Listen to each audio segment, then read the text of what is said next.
Yes. And welcome back to the Dean Obeidallah Show. And look who's here. It's Karen Hunter, Pulitzer Prize winning journalist, professor, co-author of numerous New York Times bestsellers, and of course, the host of the Karen Hunter Show on SiriusXM Urban View. Karen, nice to see you during these difficult times. How are you, my friend? I mean, we're here, right? And thank you for inviting me. Hi, Sure. Dean. Happy New It's Year. yeah, sort of New Year. It's New Year. I'm just not happy. Just New Year. That's it. No, Is no, no, nope. I'm not Happy New accepting Year. I'm that. wishing you Happy New Year. If you're breathing, you better find something to be happy about. It's still, I do still find joy in this world. It's Have not like to. I'm joyless. That's part of the revolution. That's part of rebellion. In the midst of all of this, we're gonna find joy. That's interesting. That finding joy is a form of resistance on some level. Yes, it absolutely is. Because the goal for this chaotic regime is for you to be scared, to be upended, to be nervous, to have your insides quaking, to not be thinking straight because you're so afraid of what's going to come next. But if you can lean into joy and find your people, your happy place and your community, and put your boots on the ground and flap your fan and do all of the things in the midst of also organizing and Right. also planning for whatever needs to come next. And that's most of the work, because this is not going to last long. I hope not. It just seems every day seems a little longer. Well, yeah, this is the longest month. Last year was the longest year in the history of years, I think. It's unreal. It is. So when you look at Minnesota and what's going on in Minneapolis, Mm-hmm. not just with the killing, but of this use of force, sending in 1,000 more troops. Mm-hmm. That's what they are. They're troops. Yeah. And calling them, Stephen Miller calling people protesting insurgents and insurrectionists, but also an insurgency, which conjures up Iraq. Mm-hmm. And the surge of more troops conjures up Iraq again. On some level, it feels like the Trump regime has declared war on Minnesota as a test case and declared war on anybody who dares defy him. Yes. Is there a question? The question is, what's really Is there a question, what do we do? How do we navigate out of this? Well, we had an opportunity to do that. I know. Now that we're here, I don't know if enough people have enough fortitude, have enough courage, have enough understanding. I think there's this kind of learned helplessness, and a lot of heads are in the sand, ostriching, thinking that this is going to just blow over. But no, it's going to require something of you. And part of the resistance is, as I mentioned, joy, but also building and creating. There's strength in numbers. They can bring another 1,000 troops, but there's so many more people in Minneapolis. There's so many more human beings. And if those human beings came together in mass in those streets, I think just the sheer numbers, I think Rachel Maddow said 3.5% of the populace protesting is that magic number. Mm-hmm. We haven't reached that yet. We still have people thinking that this is just so it's just and the worst thing, Dean, is that there are people who are settling into this as normal. Right. It's crazy. Well, you get lulled into inaction. I think the worst thing on some level, a Quinnipiac poll 2 days ago, where nearly 85% of Republicans see what ICE is doing is approve of it. I mean, that's a much deeper problem. I had a couple of people call my show and I was like, oh, I voted for Trump. And I said, would you do it again? Yeah. And I was like, okay, goodbye. We cannot, there's no conversation that can be had. How is there a coexistence? I mean, there is none. There's not. I have stopped believing that there's a better angel in a person like that. I have stopped believing that there's any shred of humanity. I've stopped believing that these people, if we could just reason with them, if we could just present with them, if we could just tap into something, there's nothing to tap into. Let's build with the people who actually, which are the majority of the people, right? The majority of people did not vote for this. The majority of people sat home, which tells me that those 90 million, those are the people that I want to say, hey, hi, hello. Yeah. You have to do something. Get up off the couch. Put your phone down and get involved. Those are the people. I could not agree more. I also think it's interesting. I talked to a host who I have a great deal of respect for, who said, well, I talked to some Democratic members of Congress who said they talked to Republicans who said after primaries in Congress, they're going to stand up to Donald Trump. And I'm like, are you kidding me? Like, is this a joke? Like, in what world are Republicans going to stand? First of all, a lot of them agree with Trump, and people don't get it like that. Oh, they're afraid. No, they agree. And the small percentage that don't agree, they like the power he delivers for them. They're never going to stand up. You're going to have 5 stand up and the media go, look at it, his coalition's falling apart. I'm like, that's 5 people, idiots. It's not falling apart. Right. They're as happy as ever. They're intact. He's going to take Greenland. They don't care. I mean, how do we deal with the Karen? You mentioned there's more of us. Polls show very unhappy with Trump on immigration, the idea of Greenland, all that stuff. He doesn't care. No. He doesn't believe in democracy. No. So that's the harder thing, countering that. And well, I guess why should he care? What has happened to make him care? Show me what demonstrably, what has happened that would make him care. What does he really care about? Himself and making money. And his okay. So where's that pain point? The money making. Again, we love our comforts. Mm-hmm. We love to be able to, hop in an Uber and get DoorDash and go on Amazon. Sure. But the sacrifices, I'm old enough to have grown up in an era before there was convenience. And so maybe, for the Gen X's and, certain generations, we're used to, we had a phone that we had to dial, and there were no cell phones, there were pay phones. And, so the notion of moving about this country differently and going back to that, I'm actually pushing that. And I think the younger people want to unplug as well. What would happen if there was a mass movement to not spend money with these corporations that bent the knee, that also not just bent the knee, but gave money to, that are supporting this, that are destroying our neighborhoods and communities with their AI farms and destroying the water and the air while they build their bunkers and buy up all of the land? What if, because it's upside down, Dean. They care more about shareholders than they do the actual people that make the company what it is, right? So we do have a choice, though, right? We do. Even if we're not in the streets, we can say, hey, my dollar I work for, let me not spend it with people who don't care about our common humanity, who are participating in this regime. I'm not spending my money with, which requires a little something more, because I'm finding myself having to research these products who's the parent company? Oh, okay, I'm not messing with them. Let me find an alternative to this thing that I like. Yeah, I'm doing a little bit more research, stop shopping at Whole Foods because they're attached to Bezos. Now, we can't completely get away from Bezos because even the server that we're on right now is probably an Amazon server. But there's some small things that we can do. And then there's some really big things that we can do. Organizing and creating the industry that we need. Like the Target boycott worked, but what's the alternative to Target? Are we creating that so that we don't ever have to go back to Target if that's the move? And that's interesting. Yeah. And who's in the community? Like I used to be a publisher. I'm getting ready to get back into publishing. And I made a decision that I'm not going to sell my books on Amazon. Not doing it. I'm a reverse spin on them because, this is what we do. We remix. So I'm like, okay, my books are going to be amazing. You're going to want my authors, but you will not be able to purchase them on Amazon because that is, to me, standing on business. No, not selling to them. I don't care if there's a huge profit, because what they did to undercut the marketplace and get rid of borders was to undercut the marketplace. What if it happened to them? I think it's great using the power of the consumer in our wallet. And the big example from last year was with Jimmy Kimmel and Disney and how people lashed out, and it hacks because corporations are motivated by the bottom line, and they got freaked out. They actually got scared. They're like, oh my God. Dean, how long did that take? Like days. That was remarkable. And I also canceled my Disney. I canceled my Disney, and I love Disney. I watch television. Right. I canceled my Disney. Millions of people did. Why can't we do this for everything?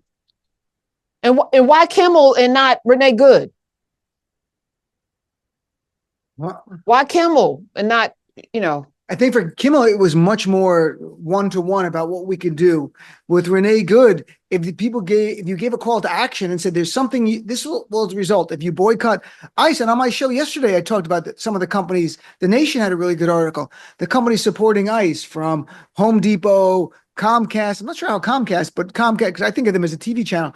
But you've got Lowe's, you've got FedEx, you've got a bunch of companies. Wait, Lowe's? Lowe's has a black man as a CEO. Hold on. Well, that's what I saw in the Nation. And Palantir, but I'm not. We know Palantir. I'm buying Palantir stuff. I'm not doing cybersecurity spying on people and things like that.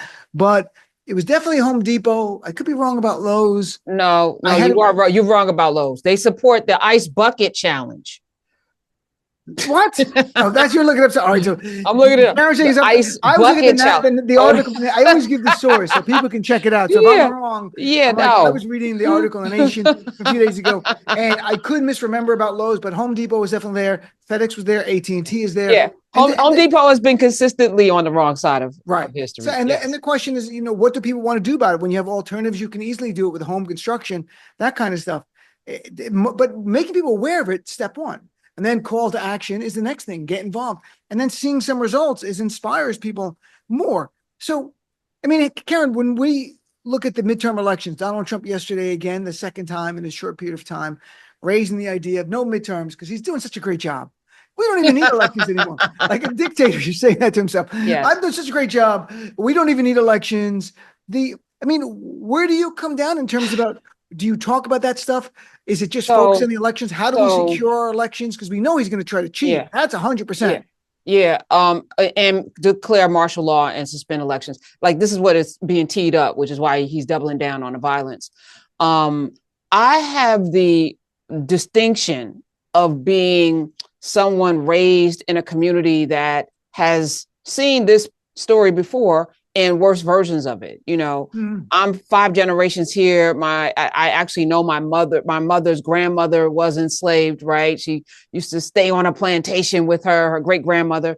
And so we have been in a nation where we were 3/5 as part of a compromise, where we had no rights that any white person should respect in a court of law, so we've had Supreme Courts that have deemed us inhuman. We've had presidents that showed the birth of a nation at the White House.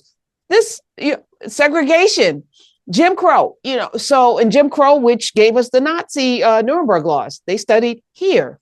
Mm-hmm. Lynchings. What did we do during those times? And so that's what I'm leaning in on. We protested, we fought back, we doubled down inside of our community. We built community. We had whole towns that were thriving. And here comes the white terrorism. The only thing I'm saying now, if we've built, we can build again. Now we need self-defense. What does that look like in a nation like this, right? Mm-hmm. This country had a secession or they had a civil war that was only won because Black people walked off of plantations. People never talk about that. Millions of Black people walked off of plantations and picked up arms, right? That was what ended that civil war. But we didn't continue because this country has never been held accountable for all of the things. And they want to rewrite history. But telling the truth every day, which you and I do, is important. And then remembering that we do have some muscle memory as far as fighting back and protesting. We lost Claudette Colvin this week, who before Rosa Parks was this teenager who refused to get off the bus. And what they did to her, is you can read up on it yourself, but that kind of protest, that kind of courage in the face of tyranny, in the face of evil and horribleness is the answer. And we can't be scared. We just can't be scared.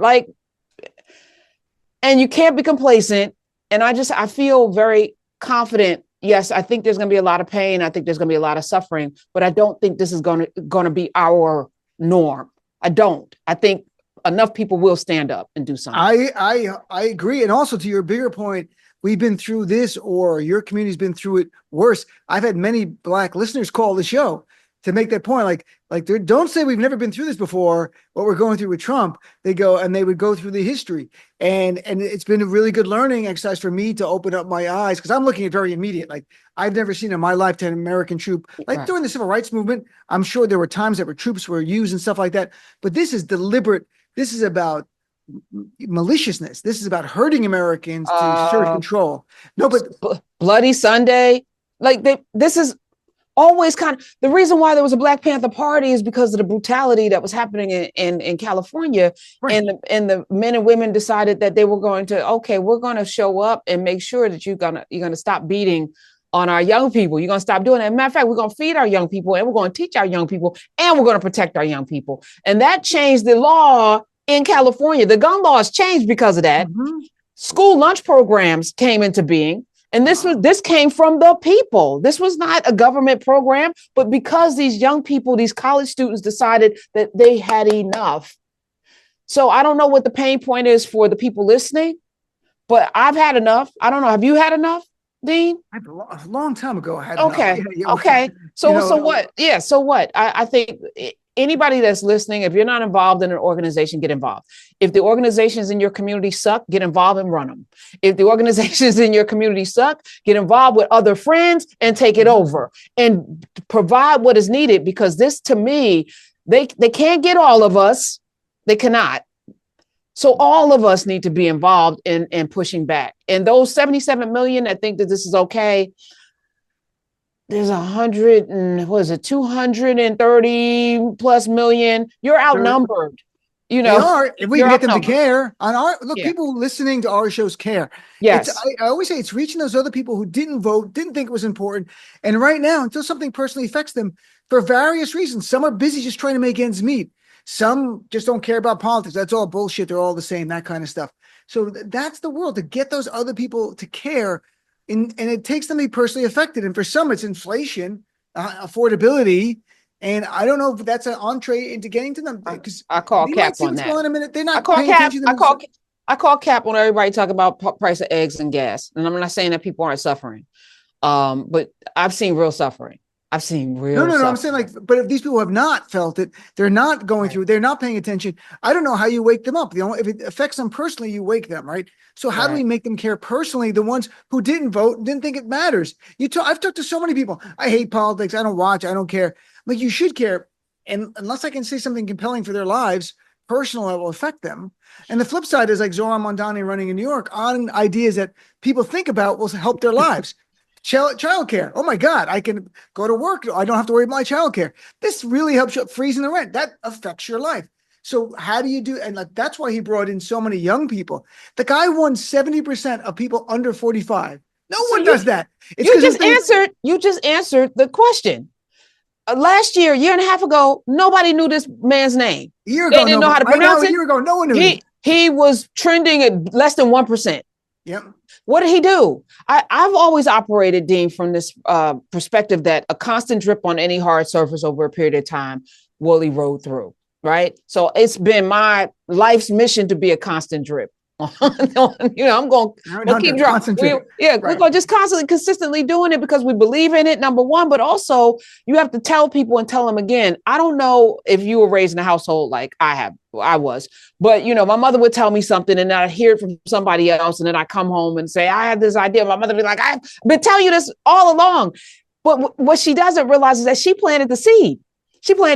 And then somebody else, awakened it, but she planted the seed. So we have to keep planting the seed, knowing that eventually it's going to penetrate. I don't know whether that person's going to get it a year from now, next month, 2 years. Something's going to spark in them, something that Dean Obeidallah said on his show last week. And that's the job. Yeah, you're right. And it's almost like this rule of marketing. You have to hear something 7 times before you buy it.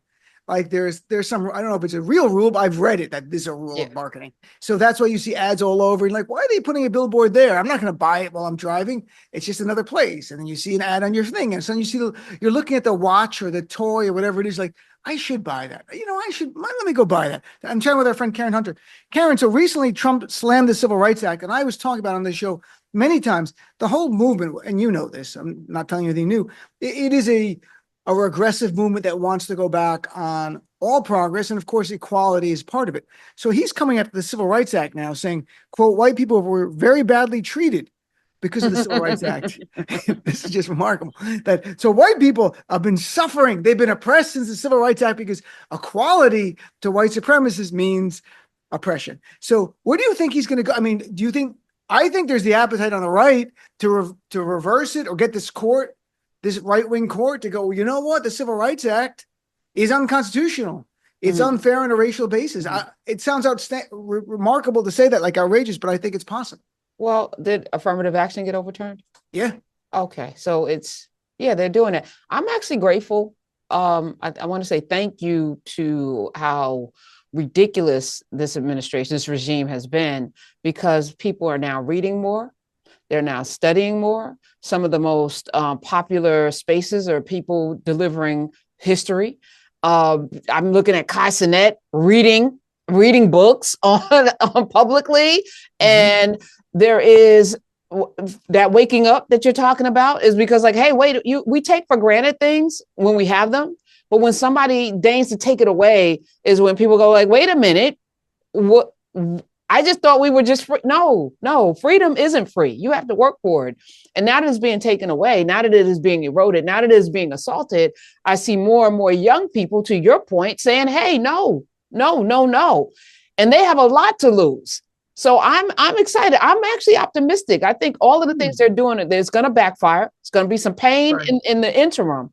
But when we get to the other side of it, my concern is that we sustain this, because the civil rights, my parents' generation and the generation before did so much work. They were so disciplined. I was just telling someone this morning, I spoke with a lady that was one of 4 people to integrate Prudential in the 1940s.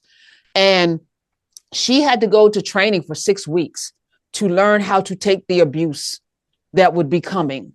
So a group of women, it started with 16 of them, had to come show up every day. And the Urban League had a whole program on how to navigate being called the N-word, having things thrown at you, being, physically assaulted and not react to it. The same with the Freedom Riders. There was a whole program to teach people how to withstand inhumanity while they were showing the world what humanity looked like.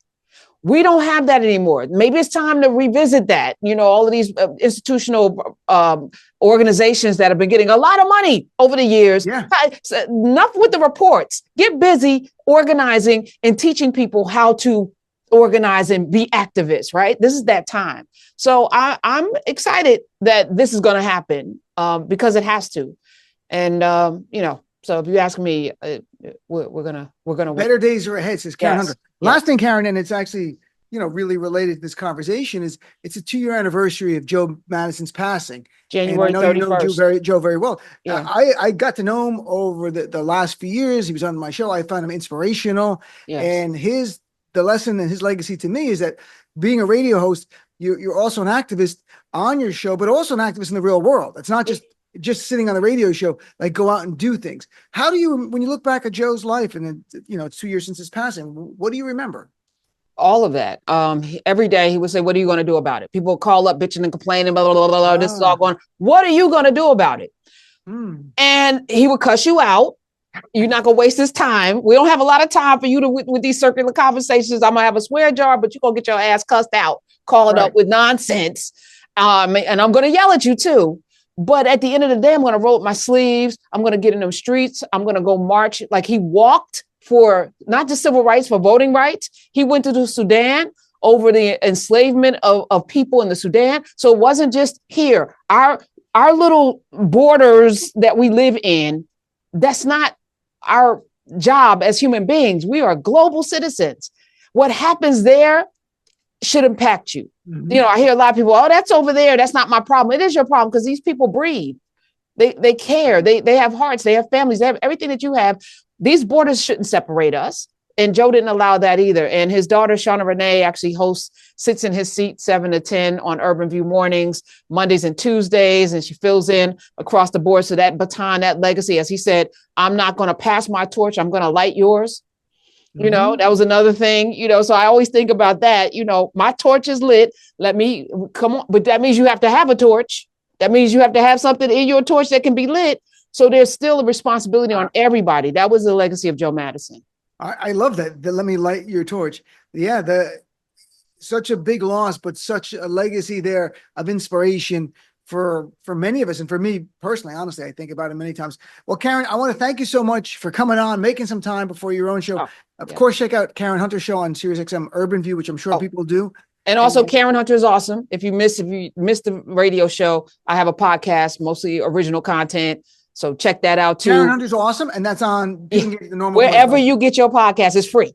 It's free. Karen Hunter's awesome. Check it out, folks. Thank you, Karen. Have a great weekend. I appreciate it. Thank you. Take care.